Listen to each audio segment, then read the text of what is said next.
¿Cómo están? Bienvenidos a Combinación Clave. Ya estamos con nuestro panel clásico de día miércoles con Francisco Martorell. Pancho, ¿cómo estás? Hola Fernando, bien, gracias. ¿Cómo estás tú? ¿Cómo están los auditores? Muy bien, y también estamos ya conectados con la madre patria y Alberto Mayol. ¿Qué tal, Fernando? ¿Qué tal, Pancho? ¿Cómo están? Hola Alberto. Oye, lo último que faltaba es que los candidatos empezaran a quedar contagiados. En esta telenovela que hemos tenido los guionistas, la verdad que primero tienen mano para echar a muchos elementos de la sociedad actual, pero además tienen una gran imaginación, porque la verdad que lo que ha pasado en estos últimos 2 meses es absolutamente atípico, ¿no? Estamos a ¿cuánto? 18 días de la elección. Más o menos. Y yo creo que nadie podría apostar así, salvo las encuestas de Mayol, qué puede pasar todavía, porque efectivamente hay un porcentaje importante de indecisos, hay un porcentaje importante de gente que anteriormente, gente politizada, ¿no?, con la cual uno conversaba y tenía muy asegurado su voto, y hoy día está ahí, no sabe por dónde va a ir dentro de un mismo sector, digamos. Y bueno, y todavía queda franja, quedan elementos interesantes, está la llegada de París, y que vamos a ver qué provoca, hay una serie de cuestiones, elementos interesantes para estas últimas 2 semanas de campaña. Alberto, ¿tú cómo miras esto? Sí. Es la más atípica que te ha a tocado, propósito ¿no? de lo que decía Pancho también, efectivamente creo que son semanas las últimas que normalmente ya las cosas llegan medias definidas.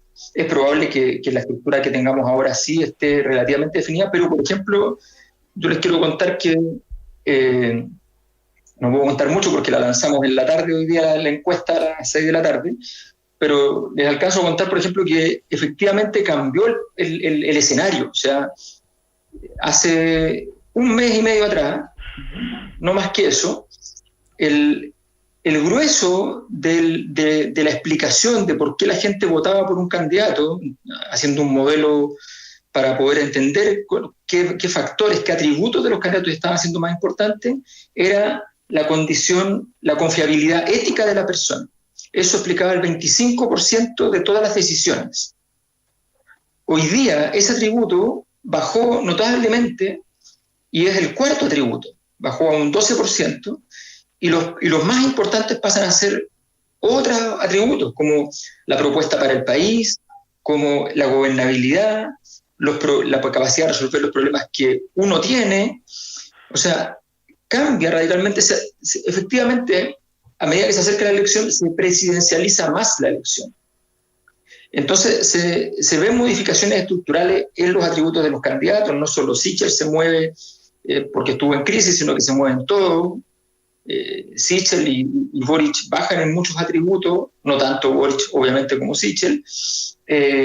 José Antonio Kast se mantiene, en algunos sube, y efectivamente empieza a tomar cierto control, pero el escenario es distinto. Entonces es interesante porque en el fondo uno siempre mira a los barquitos compitiendo, pero es súper importante qué pasa con el mar, y aquí el mar está cambiando, y por eso entonces se nos plantea un escenario de relativa incertidumbre, porque tenemos los puntajes más o menos claros. A nosotros nos marca 35,5 Boric y 30% Kast.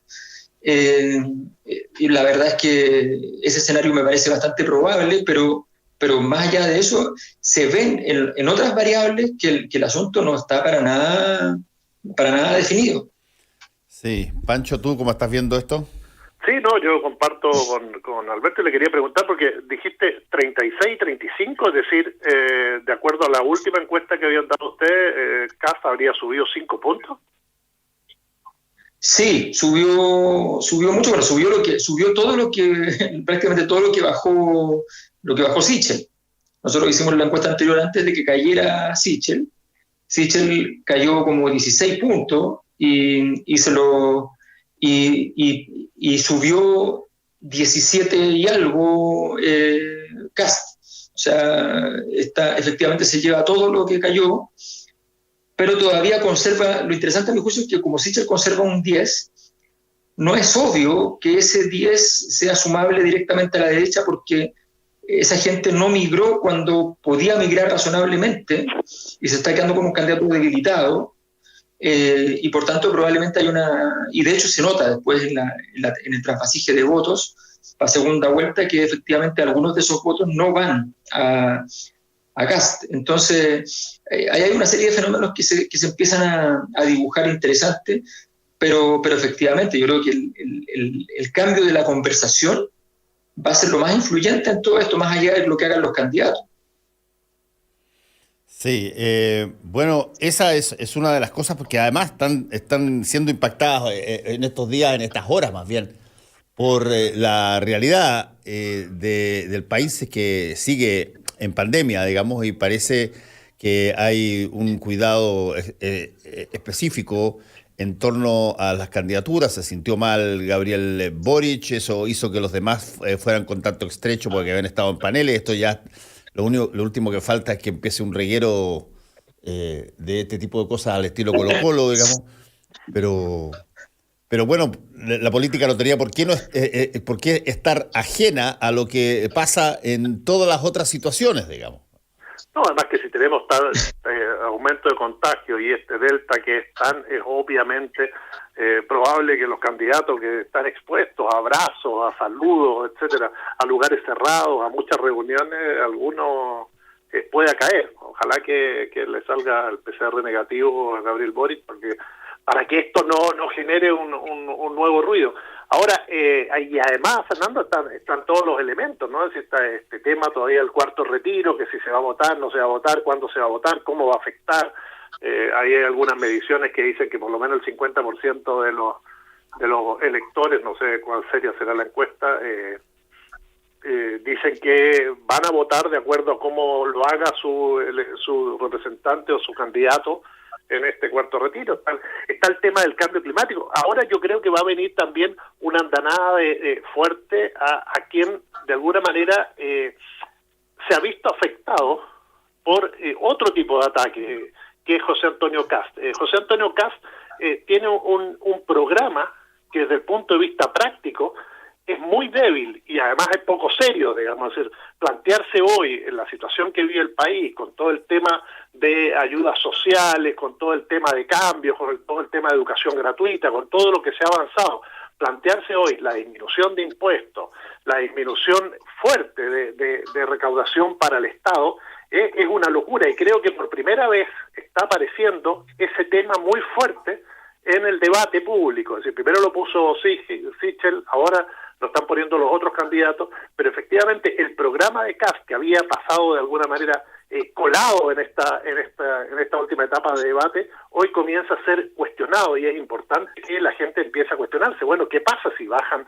del 27 al 17 los impuestos a las grandes empresas? ¿Qué pasa si baja el IVA 2 puntos? ¿Habrá posibilidades de que toda esa recaudación se recupere solo por crecimiento en un mundo que está demostrado que el próximo año va a vivir fuertes contracciones y que probablemente no tenga ese crecimiento? ¿Cómo va a enfrentar los temas sociales? Entonces, ahí es cuando uno dice, bueno, ¿qué genera inestabilidad? De Polo planteaba que su programa de alguna manera la va a generar, el programa del Frente Amplio y Apruebo Dignidad. Pero bueno, la inestabilidad que podría generar un programa que le quita recursos a la cosa social cuando una de las demandas es importante, porque como nos dice Alberto, obvio, ahora hay otros temas o tributos que salen en juego, pero el día de mañana ya en la idea de la gobernanza, tú vas a tener que dar respuesta concreta a un país que además se acostumbró a vivir con mayores ingresos, a raíz del IFE, a raíz del 10%, etcétera, y si contraes además el gasto social, y eso afecta salud, educación, vivienda, créditos, etcétera, etcétera, etcétera, obviamente que la inestabilidad que tú le metes al país es muy superior a la que vivíamos antes del 18 de octubre del 2019. Ya, pero ¿qué tanto, Francisco y Alberto, todavía sigue rindiendo esa vieja premisa sesentera, quizá? Era de los viejos cazurros políticos que decían, mire, compadre, usted preocúpese de ganar, y una vez que gane, bueno, veamos cómo se acomoda la carga, digamos. Y para ganar, claro, tú puedes decir cualquier cosa, digamos. Sí, pero cuando tienes posibilidades de ganar, tienes que empezar también, de alguna manera, a frenar tu irrealidad. Porque sí, de alguna manera, hoy me parece que hay un columnista en La Tercera, Juan Carvajal, que habla de las posibilidades reales que tendría Kast en segunda vuelta debido a esto del terror, respecto al tema del miedo a una serie de situaciones, e incluso a la forma en que se ha desarrollado Boric en las últimas semanas. Bueno, tú tienes un candidato que, como dice Alberto, de hace un mes y medio estar cuarto, a estar hoy peleando el primero y el segundo lugar, y con grandes posibilidades de pasar a segunda vuelta, y obviamente que tiene que empezar a decir, bueno, si yo le quito puntos al programa, al presupuesto social, al IVA, voy a recaudar menos y no voy a crecer más.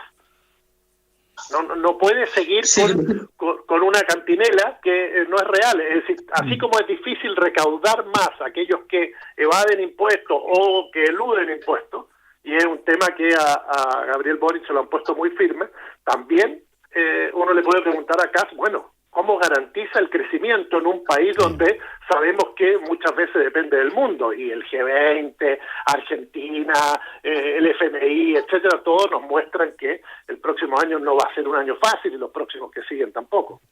Alberto. Sí, yo creo que respecto al clima de la elección, a mí me llama mucho la atención, y tú, Fernando, que conoces mucho Estados Unidos, podrás refrendarlo o no. A mí me parece una elección poco profesional, voy a decirlo así. O sea, me parece una elección donde pongo tres ejemplos súper sencillos. En la encuesta de Tú Influyes que hace Axel Calles, que es una muy buena encuesta, el 70% de la gente dice, el 71% dice que retiraría el cuarto retiro, y más del 50% dice que votaría solo por candidatos que apoyen los retiros.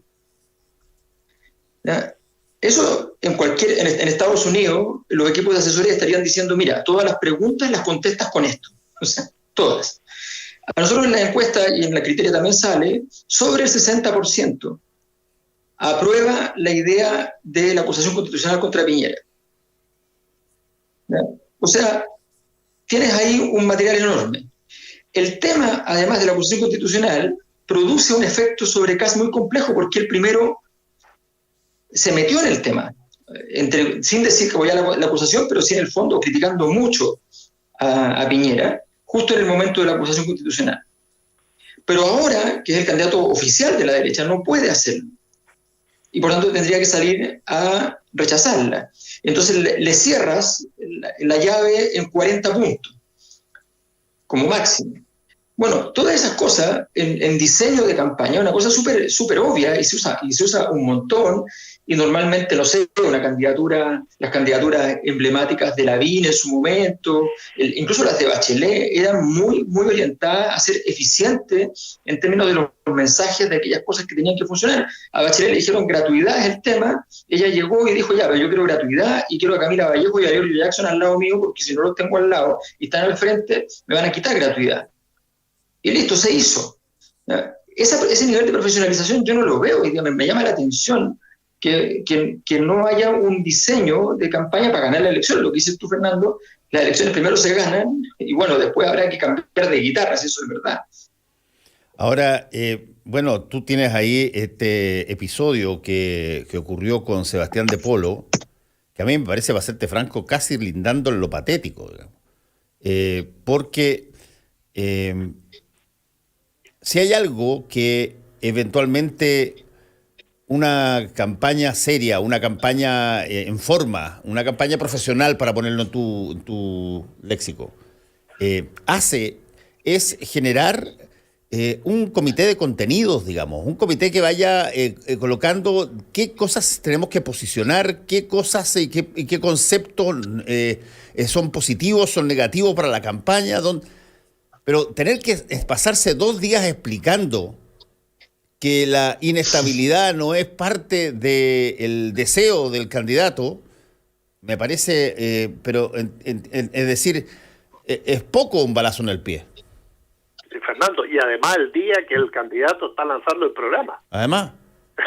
Desde el punto de vista comunicacional, supuestamente la persona que está coordinando todo tiene que haberse regido única y exclusivamente con 2 o 3 ideas fuerza muy bien estudiadas en una entrevista que iba a ser muy comentada y no cometer ese error. Yo creo que lo de Polo es impresentable, más allá que uno, incluso leyéndole después la frase completa, y podría analizar que lo que está haciendo es un análisis político. Lo que no debe hacer un coordinador es análisis político, ni ser tan franco respecto a la situación que podría generar su programa de gobierno. Lo que tiene que hacer es, como dices tú, esas 2, 3 ideas fuerzas que sustentan el programa, y de ahí aparecer, y no restarle además al programa y al candidato la posibilidad de lucirse en el día que todo el mundo estaba esperando. Es decir, si había un cuestionamiento a Gabriel Boric,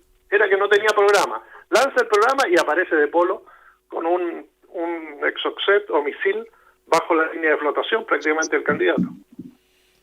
Sí, ¿cómo lo viste? Sí, o sea, hay que ser Churchill para decir que uno ofrece sangre, sudor y lágrimas. No se requiere una impronta, se requiere un contexto, se requiere poesía también, y se requiere una cosa muy importante que no se cumplió en este caso. Ese tipo de cosas, hoy día sobre todo, que hay muchas posibilidades de hacerlo distinto, no se pueden hacer con periodismo escrito.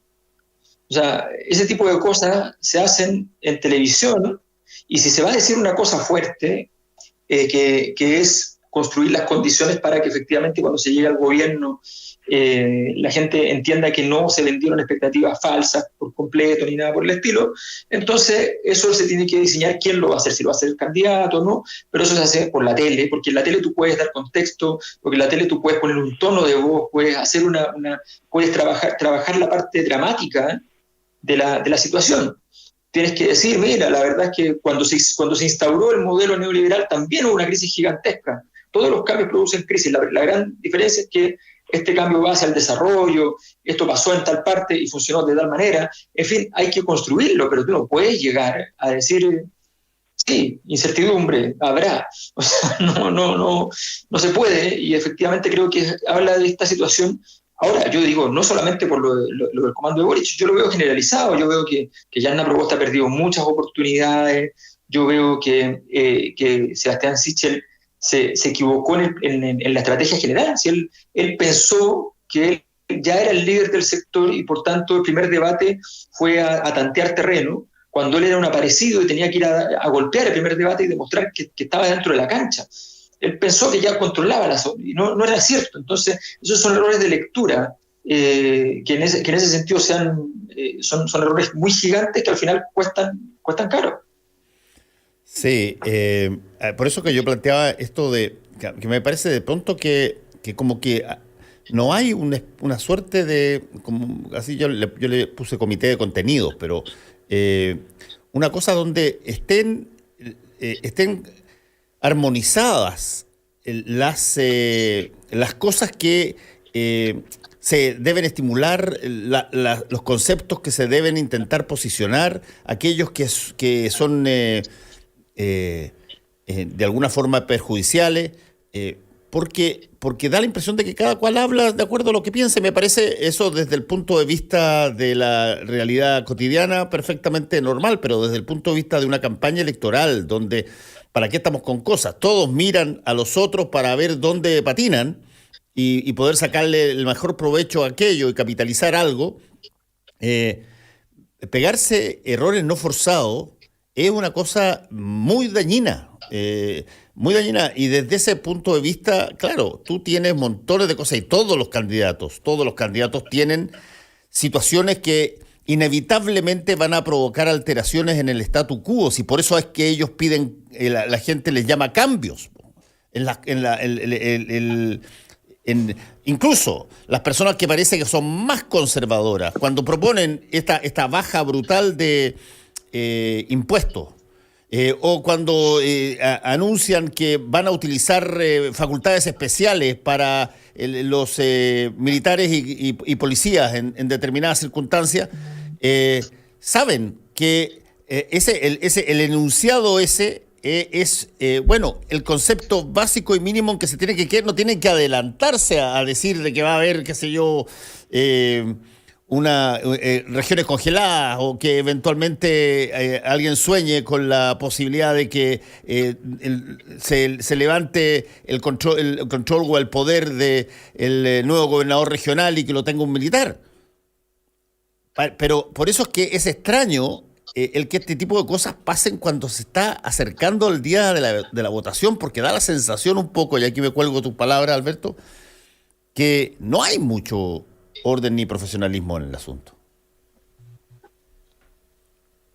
Sí, ahora yo marcaría una diferencia, Fernando.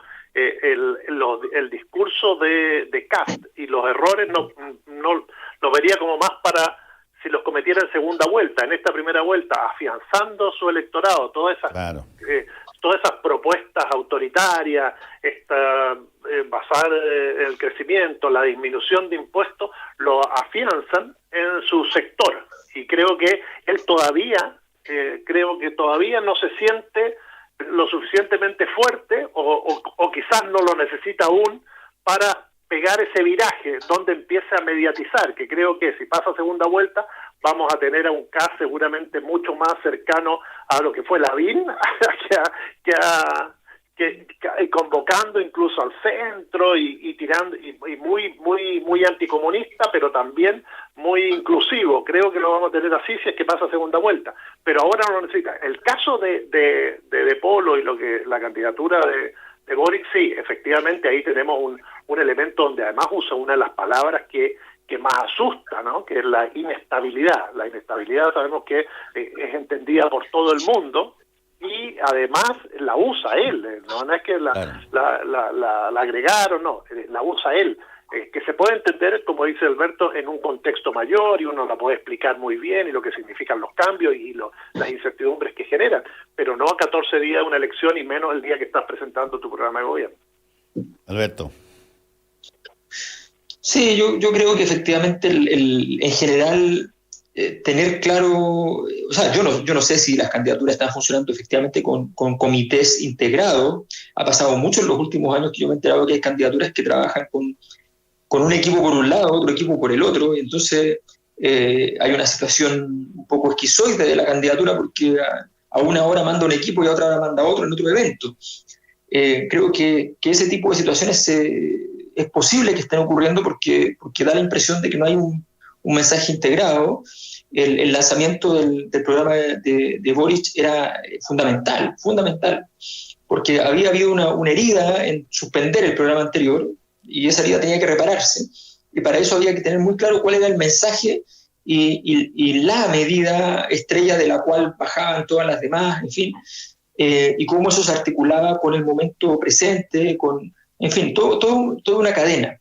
Creo que en ese sentido se demostró que no había un diseño, que puede ser un muy buen programa, que puede tener muchas virtudes, que efectivamente los voceros pueden ser buenos, pero la verdad es que esto no funciona solamente así, se requiere diseño. Yo creo que una buena elección en general, para no cometer errores, confiar siempre en el diseño previo, en salvaguardar los errores que se puedan cometer, y en dotar de un profesionalismo importante todo el proceso, y de sistemas de aprendizaje en el fondo. Yo creo que hoy día, en un escenario como el actual, donde los candidatos, por ejemplo, tienen la posibilidad de estar con COVID eventualmente y cosas así, esos elementos de diseño son claves para mantenerse vivos, mantenerse atentos, mantenerse en campaña, porque si tú no tienes diseño empiezas a improvisar. Creo que ahí se revela el nivel de profesionalismo, el tener encuestas propias, en saber cuánto están marcando, saber qué atributos te están fallando, en fin. Oye, bueno, durante la primera vuelta, evidentemente que uno marca diferencias con respecto a sus rivales, incluso a sus rivales que son parte de la misma coalición, y tú ves empate. Lo de Sichel con Kast ha sido bastante duro. Jasna Proboste le criticó rápidamente, apenas sacó Gabriel Boric partes del programa. Y ese tipo de cosas se esperan, por cierto, en la primera vuelta. Sin embargo, en la segunda vuelta, la lógica es tratar de aumentar la masa de votos de aquellos dos que pasaron sobre la base de generar y tender puentes. Ahora, aquí hay un delicadísimo equilibrio, y te doy la palabra al tiro, Pancho, entre cómo criticar en primera vuelta a tus rivales sin que sientan ser agredidos lo suficiente como para no apoyarte la segunda vuelta. Sí, y ahí entra ese conocimiento que tú tienes que tener del electorado y cuál es el voto duro al cual de alguna manera puedes dejar de lado porque sabes que sí o sí va a votar por ti, pase lo que pase, porque eres la única opción que le queda.